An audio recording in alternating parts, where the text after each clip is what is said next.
রূপ গোস্বামী বলেছেন, জড় কামনা বাসনার প্রভাবে কলির জীবের মধ্যে প্রবেশ করে এক বাসনা লোভ লালসায় পড়ে আমার ইন্দ্রিয় সকল দুষ্ট হয়ে গিয়েছে, তাই আমার হৃদয়টা আর বৃন্দাবনে নেই, এই হৃদয়টা গুহায় পরিণত হয়েছে। যে গুহার ভিতরে 6টা অসুর বিরাজ করছে, কারো নাম কাম, ক্রোধ, লোভ, মোহ, মদ, মাৎসর্য নামক 6টা অসুর আমার এই হৃদয়ের মাঝে বিরাজ করছে।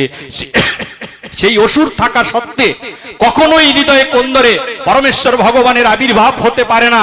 এই অসুরকে যদি বধ করতে হয়, তাহলে শচীনন্দনের মতো বৈষ্ণব যদি আমার হৃদয়ে মাঝে বসে যদি একটু ধূপ ধুনা দিয়ে দেয়, তাহলেই একমাত্র এই অসুরগুলো দূরীভূত হয়ে যাবে, তাহলেই আমি একমাত্র পরমেশ্বর ভগবানের যুগল আমি আমার হৃদয়ে আমি দেখতে পাবো। তখন সনাতন গোস্বামী বলছিলেন, এই শ্লোক তুমি আমাকে ব্যাখ্যা শোনালে, আমি তো আসলেই আমায় ধরে রাখতে পারছি না,